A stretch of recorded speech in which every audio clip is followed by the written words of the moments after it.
Let me show you how to create the easiest and softest bread in the world.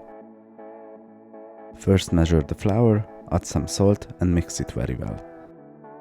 Then you need to add the dried yeast, the oil and the warm water. You don't need any special equipment. I simply used a wooden spoon and mixed everything very well. When everything is combined, you should get a very soft dough. This is the shape what I used for the baking, and one piece of baking paper. Move the dough into the shape and make the surface nice and even. And as always, the ingredients are in the description. It is important to cover it with some plastic wrap and put it aside for 45 minutes. When the dough doubled its size, remove the plastic and then it's ready to bake. It needs 40 minutes in the oven. For more homemade food ideas, subscribe.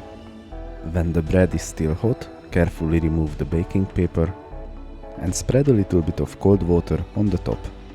It is important to let the bread cool down a little bit before you slice it.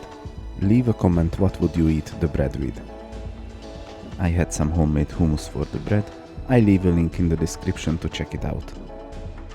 Thank you for watching and see you next time.